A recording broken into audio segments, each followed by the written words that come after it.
On that foggy morning of October 9th, 2025, London held its breath. What began as an ordinary autumn dawn swiftly turned into one of the darkest moments in the recent history of the British monarchy.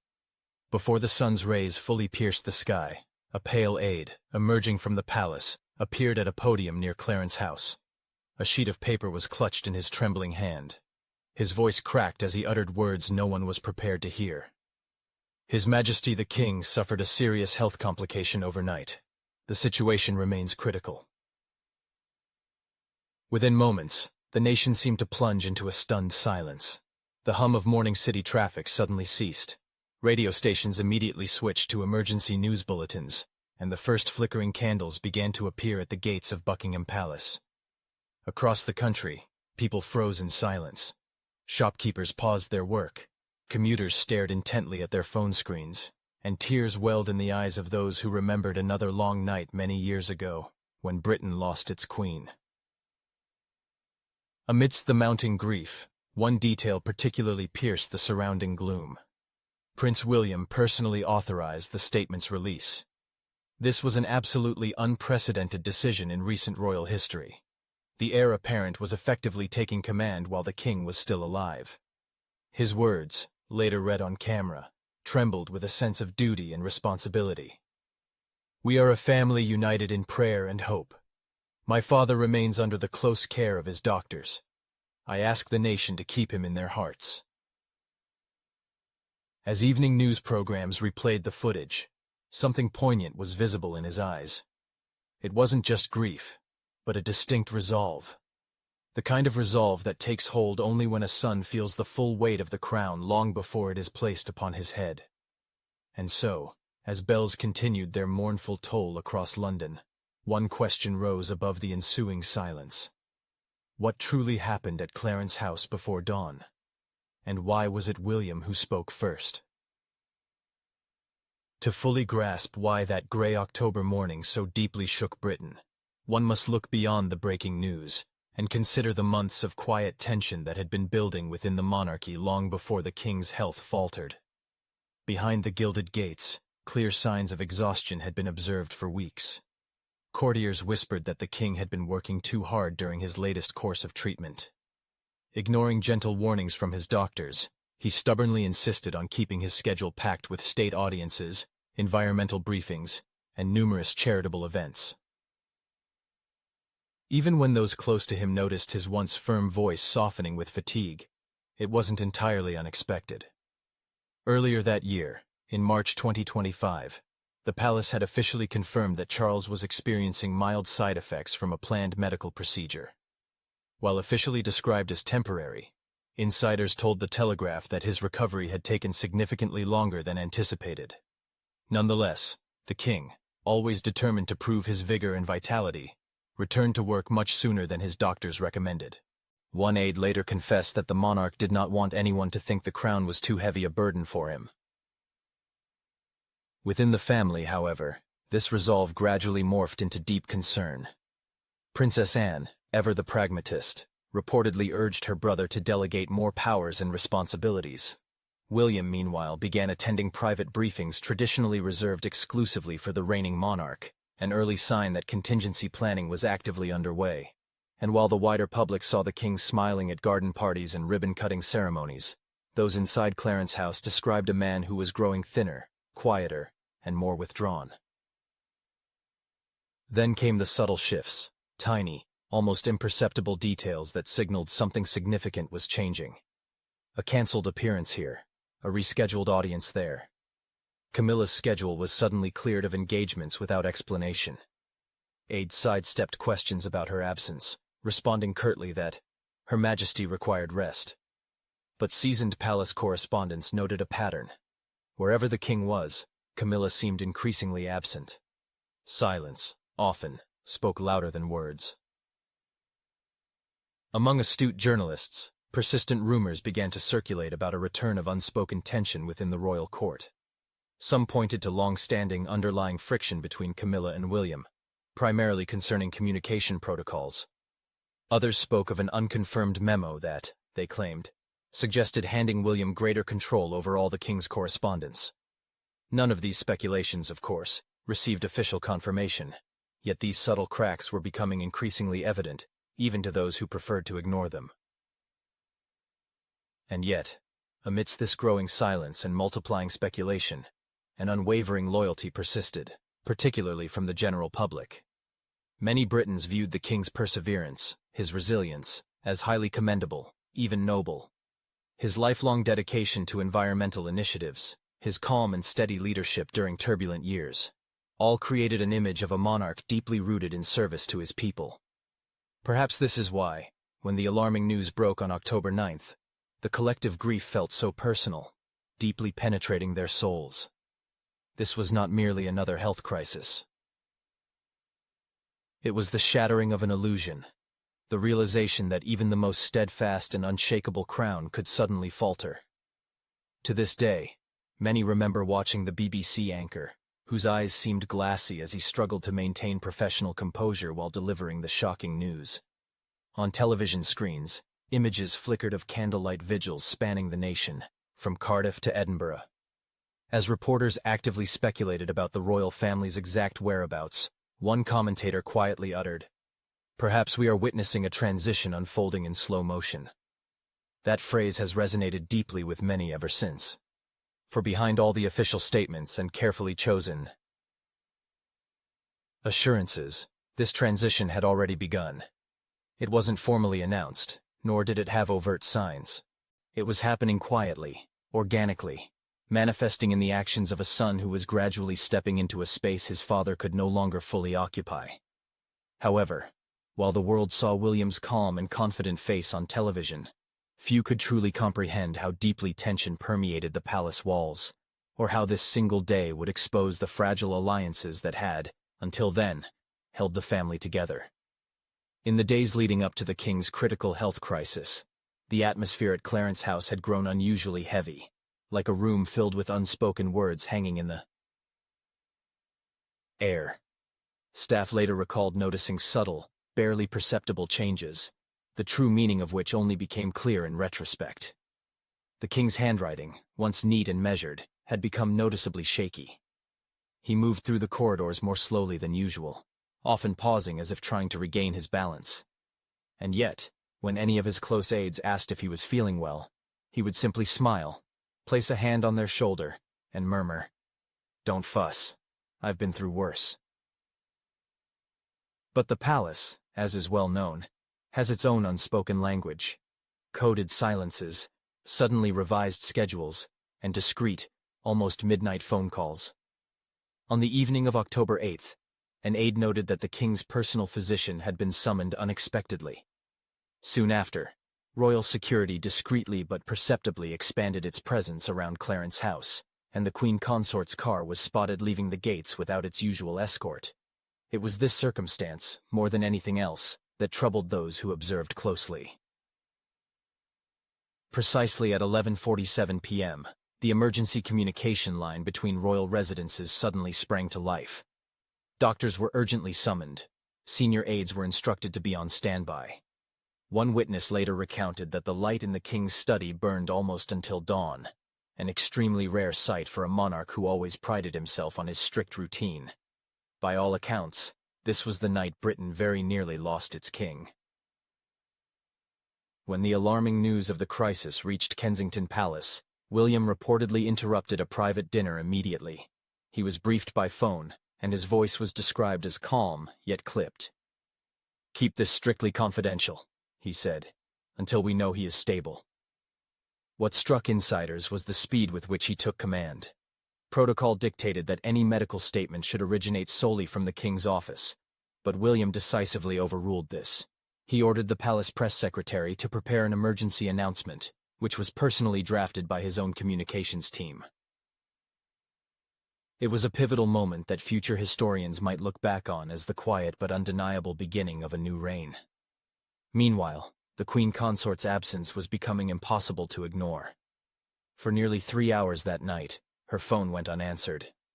Rumors later suggested she had retreated to Raymill House, her private residence in Wiltshire, to collect her thoughts. Supporters called it an emotional reaction. Critics, however, characterized it as an abdication of duty. Either way, her silence created a vacuum that William, without hesitation, filled. By dawn of the first day, the new message was fully prepared. Television cameras were already positioned near Clarence House, and numerous journalists huddled under the looming gray sky, a palpable sense of dread hanging over London. When official clearance from William came through at precisely 6:05 a.m., the moment marked a significant turning point not only for the entire royal family, but for the monarchy itself. The public's reaction was immediate. Polls conducted later that morning revealed that 58% of UK subjects felt William should assume significantly more responsibility during his father's recovery. Meanwhile, social media exploded with an outpouring of support for both him and Princess Catherine, whose unwavering grace and composure during months of family tension had transformed her into a true symbol of stability. One online commentator wrote, "Perhaps it's time for the next generation to take the reins." Another simply stated, "Duty is in his blood." Watching these developments, one couldn't help but wonder, was this the moment Britain unconsciously began shifting its traditional loyalties? Was this symbolic torch being passed not through solemn ceremony, but through acute necessity?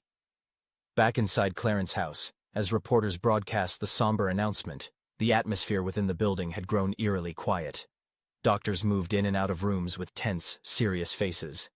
Aides whispered in corridors, their footsteps muffled on polished marble floors. Somewhere in the building, William's voice could be heard, steady, calm, giving clear instructions. Those who saw him that morning claimed he looked pale but resolute, his expression almost chillingly familiar. One long-serving aide whispered, "He has his mother's eyes, the same look she had when the world demanded a strength from her she didn't know she possessed." As the sun finally rose over London, glinting on the palace's wrought iron gates, one truth became abundantly clear. The kingdom held its breath. The king's health crisis had shaken the foundations of tradition, and in the ensuing silence, everyone sensed that something far more significant than mere medical matters was at stake. As dawn broke over London, Clarence House ceased to feel like an ordinary royal residence. It resembled more a besieged command center. Curtains were tightly drawn, security significantly increased, and only a small group of senior aides were permitted beyond the gates. Inside, the air was incredibly thick with apprehension, that particular kind of worry that seeps through old walls when history begins its sharp turn. Those who had served the king for decades said it was the silence that frightened them most. There were no shouts, no usual commotion, only the muffled shuffling of shoes and the rare echo of a closing door. Behind those tightly closed doors, a complex chain of decisions was already in motion. The Privy Council office was officially notified at 5:30 a.m., triggering a rarely used contingency plan known internally as the succession protocol. Under this protocol, the heir apparent temporarily assumes limited administrative oversight if the monarch is temporarily incapacitated. This plan had not been activated for over a century. The last time such measures were even discussed was during the late Queen's final illness, but never so publicly, and never with such speed. Upstairs, in a spacious drawing room, William met with the King's private secretary and the Lord Chamberlain. According to an insider present at the meeting, he listened silently as fresh updates came in from the medical team. Doctors reported the King's condition was serious but stable, though irregular heart activity and prolonged loss of consciousness throughout the night were particular concerns. One doctor, barely masking the fatigue in his voice, admitted that a potential relapse could prove critical. William reportedly closed his eyes for a few seconds before giving his response. "We will do exactly what he would want," he stated quietly. He then affixed his signature to documents authorizing the temporary delegation of ceremonial duties. It was a signature that marked the first tangible transfer of power from father to son. In another part of the palace, Princess Anne had already arrived. She entered without fanfare, dressed in a dark coat, her face pale yet composed. Witnesses described her as someone wholly immersed in the matter, a true soldier's daughter facing another crisis. William briefed her privately before she asked to see her brother. Doctors refused, explaining that the king was sedated and not yet conscious. For the first time in decades, Anne reportedly wept silently, tears silently rolling down her cheeks.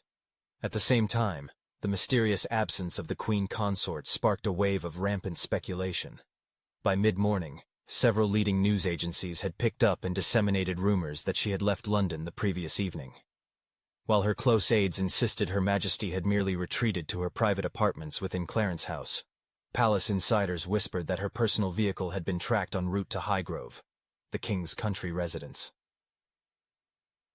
Hours after the emergency arose, the palace press office opted to refrain from any comment.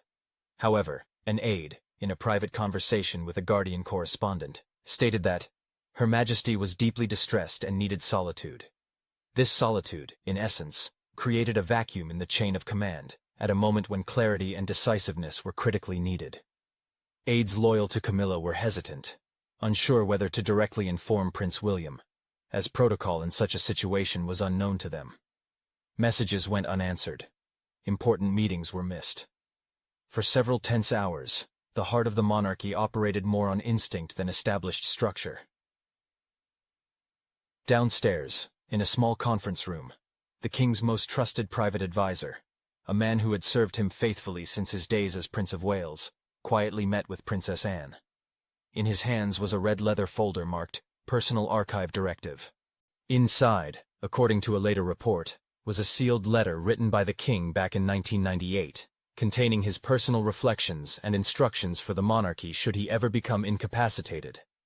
The existence of this letter had been rumored for years, but few truly believed it existed. Princess Anne reportedly stared at the folder for a long moment before finally speaking. "Not yet," she said. "First, we pray." The advisor nodded silently, but as he left the room, the palpable weight of that folder was undeniable. Somewhere in the building, another aide was already whispering that the letter's contents could radically alter the course of events. By late morning, the cabinet had been delicately informed of the unfolding situation. Government officials immediately began drafting scenarios for potential regency arrangements, anticipating a worsening of the king's condition.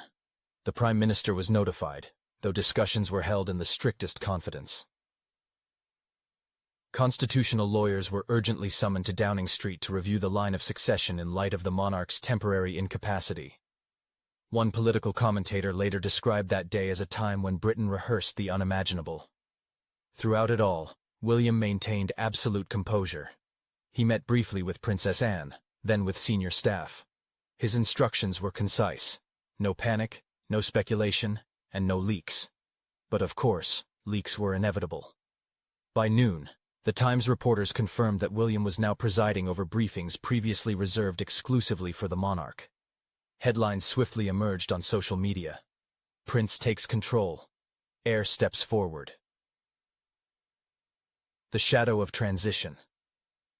Inside Clarence House, the king's doctors moved quietly between rooms, updating charts and meticulously monitoring vital signs. At one point, a nurse found William standing alone outside his father's chambers, looking through the half-open door. The rhythmic beeping of machines filled the silence.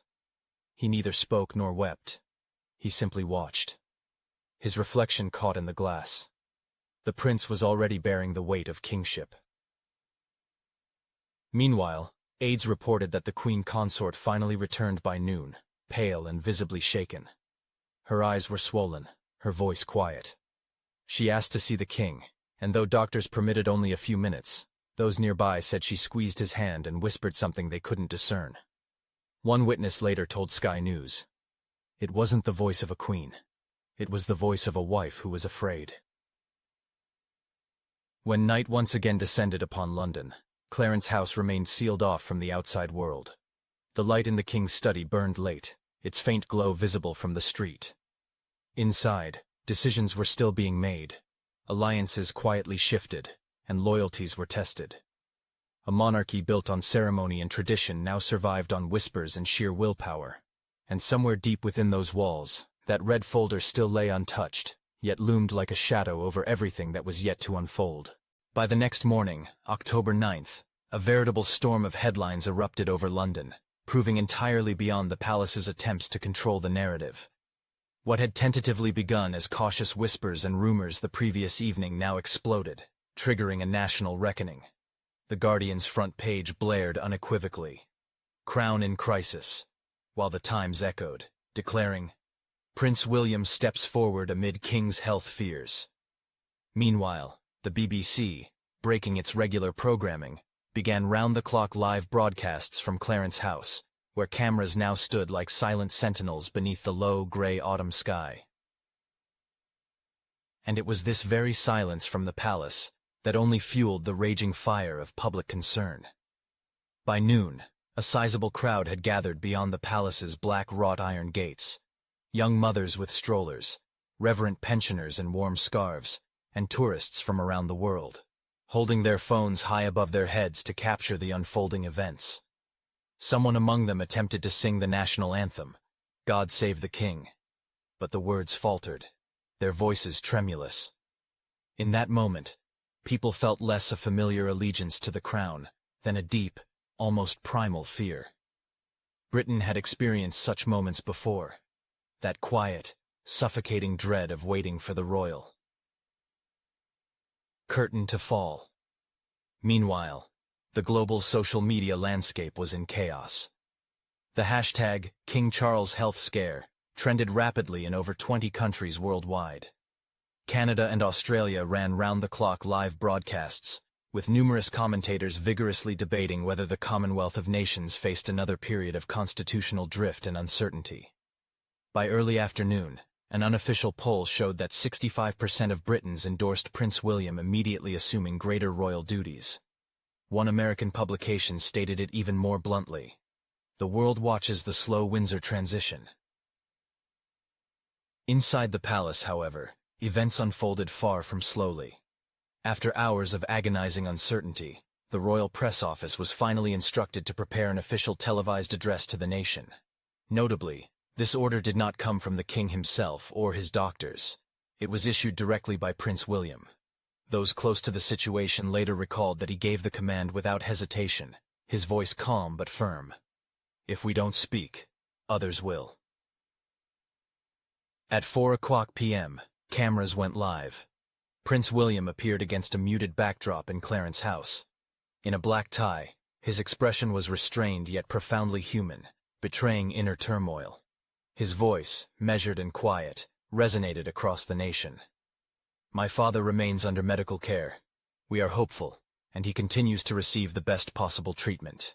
In the meantime, we will honor his dedication by continuing his work. The words were simple, but their weight was immense. For many, it sounded less like a routine assurance than an unofficial announcement that the king's son had quietly but decisively stepped into his place.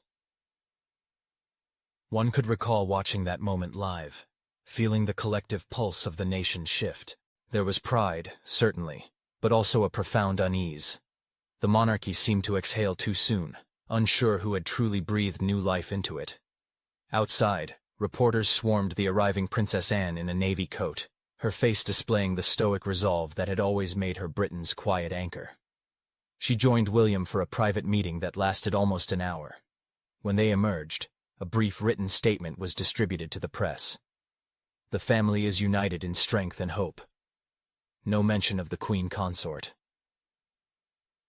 No details on the king's condition, only those carefully chosen words, family and united, echoed across every broadcast. Yet, even in this seeming unity, cracks were already beginning to show. By evening, an anonymous insider reported that Camilla, the Queen Consort, had expressed her disapproval of William's unilateral actions, claiming she was being sidelined from decisions regarding her own husband's care. Her aides rushed to deny the report, but the reputational damage was done. Experts filled the airwaves with talk of a covert power struggle within the crown. Royal biographers meticulously dissected every glance, every silence, every long-standing rift between the Queen Consort and the heir to the throne. That night, the public once again gathered at the palace gates, candles flickering in the drizzling rain. It was a scene eerily reminiscent of another royal vigil decades earlier, when the nation mourned Princess Diana. People prayed, others simply stood motionless, gazing at the palace windows where lights still burned behind the curtains. Some whispered that they saw movement, a silhouette in one of the windows, perhaps William, observing the crowd below. The emotional resonance of the moment spread far beyond London.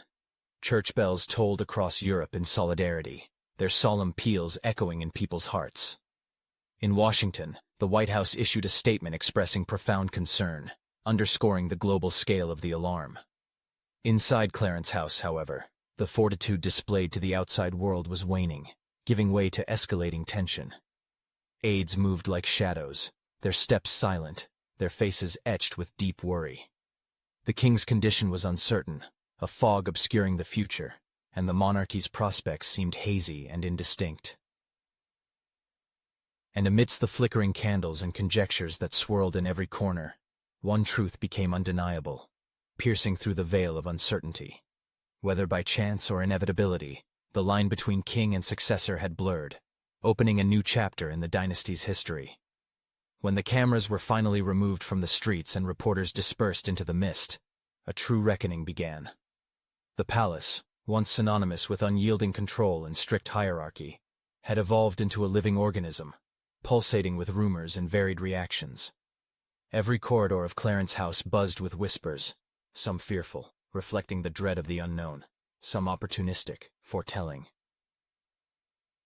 new possibilities. Staff, who had served decades of royal calm and stability, privately admitted they had never seen the monarchy so fragile, so exposed, as if on the brink of an abyss. The first reverberation of these changes came from the outside world. By dawn on October 10th, headlines across Europe and North America were unanimous. William takes charge amid crisis. Newspapers printed side-by-side photographs of father and son, one frail and gaunt in a hospital, the other stoic before the cameras, displaying unwavering resolve. The contrast was stark, almost prophetic, foreshadowing the changes to come. In Britain, morning talk shows debated heatedly whether the heir had overstepped his bounds, exceeding traditional protocol. On social media, where opinions form rapidly, the verdict was far clearer and more unequivocal. Polls now showed 72% public confidence in William's ability to lead the monarchy in the uncertain months ahead, indicating a significant shift in public sentiment. In government circles, this shift, so obvious to all, did not go unnoticed. The cabinet quietly reviewed legal options under the Regency Acts, a precautionary measure not discussed since the Queen Mother's time, which underscored the unprecedented nature of the situation. Senior ministers urged restraint, seeking to avoid panic, but constitutional advisors confirmed what everyone already intuitively knew. If the king remained incapacitated for more than 90 days, an official transfer of power would be required, establishing a major constitutional precedent. The mere mention of this possibility, like a spark, ignited turmoil in Parliament, fueling heated debates and concerns. Meanwhile, the Queen Consort's absence from public life became a separate headline, attracting public and media attention.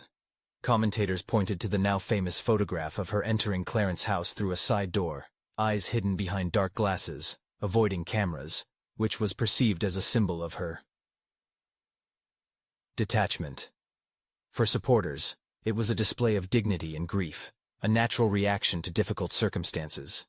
For critics, it was isolation turned into weakness, undermining the monarchy's image. In a monarchy built on appearance and public presence, absence becomes its own statement, with profound implications. And yet, amidst the noise and confusion, there were those who tried to hold the family together, preventing its fragmentation.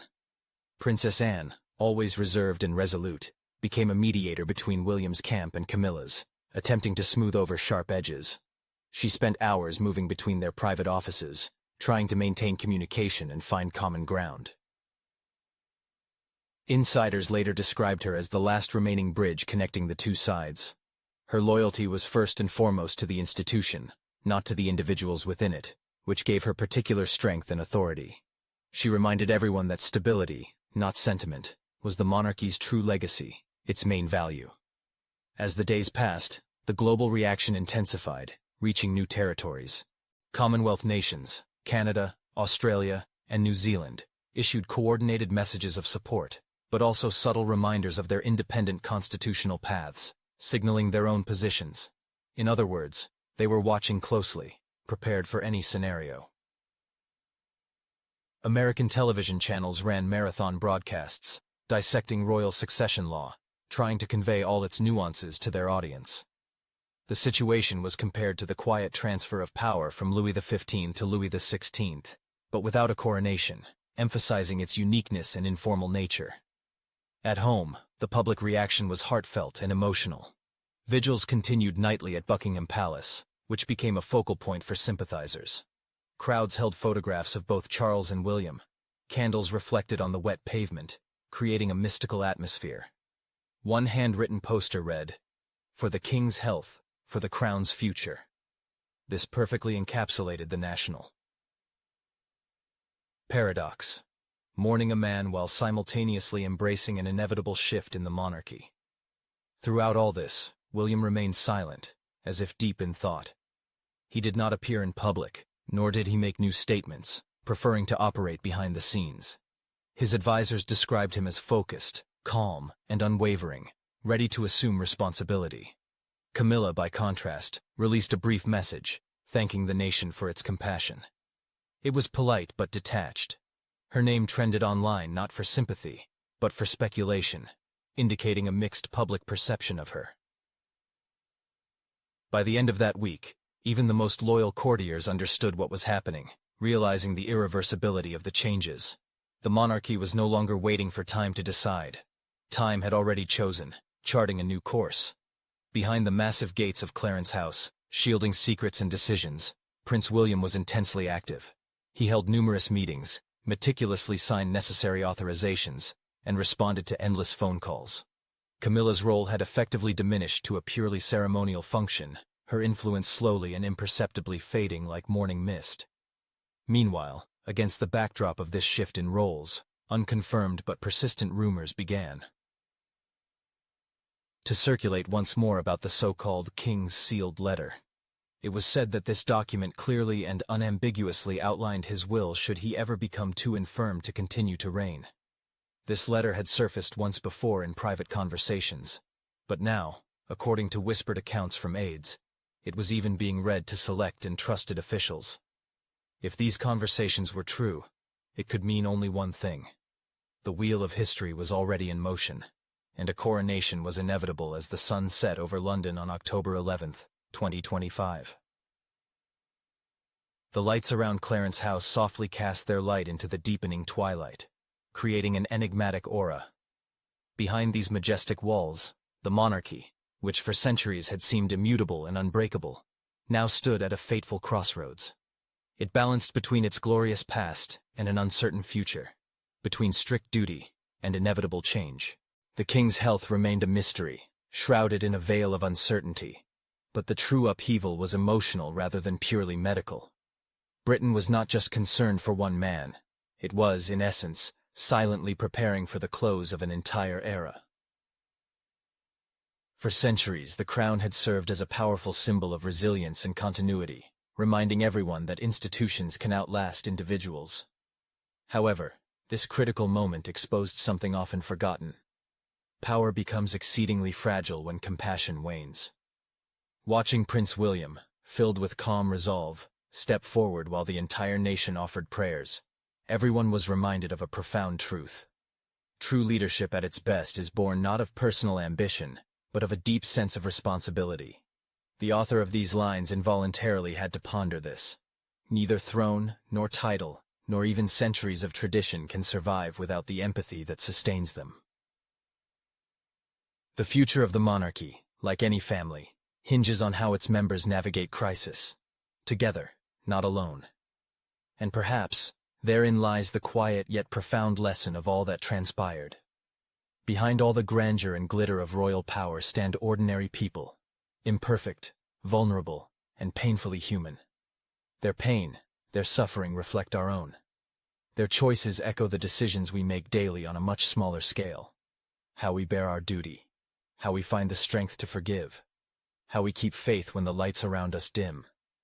If there is a glimmer of hope in this storm, it is that it reminds us, what is truly enduring are not crowns and opulent palaces, but courage and compassion.